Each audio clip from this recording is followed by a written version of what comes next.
Wednesday afternoon lunch எல்லாம் முடிச்சுட்டு கொஞ்ச நேரம் வெளியே போயிட்டு வரலாம் அப்படின்னு சொல்லிட்டு அதுக்கு தாங்க ரெடி ஆகிட்டு இருந்தேன். நிறைய பேர் எங்கிட்ட கேட்டிருந்தீங்க, போஸ்ட்மார்ட்டம் டிப்ரெஷன் ஸ்ட்ரெஸ் எல்லாம் எப்படி மேனேஜ் பண்ணுறீங்க, உங்களுக்கு எதுவுமே இல்லையா அப்படின்னு சொல்லிட்டு. நீங்கள் பார்க்குறது இந்த ரீலில் வந்துட்டு ஒரு நிமிஷம் தான் பார்ப்பீங்க. ஸோ ஒரு டேயில் 24 மணி நேரம் இதே மாதிரி இருந்துட முடியாது. ஸோ எல்லாருக்குமே அந்த ஸ்ட்ரெஸ் டிப்ரெஷன் அப்படிங்கிறது இருக்க தாங்க செய்யும். ஏன்னா நம்மளுடைய ரொட்டீன் அப்படியே சேஞ்ச் ஆகுது, நம்மளுக்கு பெருசாக தூக்கம் எதுவுமே இருக்காது.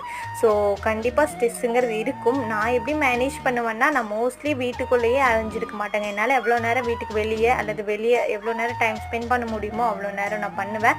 வீட்டுக்குள்ளேயே இருந்தால் கண்டிப்பாக இன்னும் டிப்ரெஷன் அதிகம்தான் ஆகும். நீங்களும் முடிஞ்ச அளவுக்கு வெளியே டைம் ஸ்பெண்ட் பண்ணி பாருங்கள்.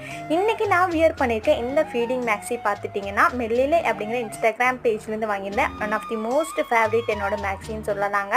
ஸோ உங்களுடைய பேஜ் டேக் பண்ணிட்டு செக் பண்ணி பாருங்கள். லுக் வைஸும் குவாலிட்டியும் செம்ம சூப்பராக இருந்துச்சு.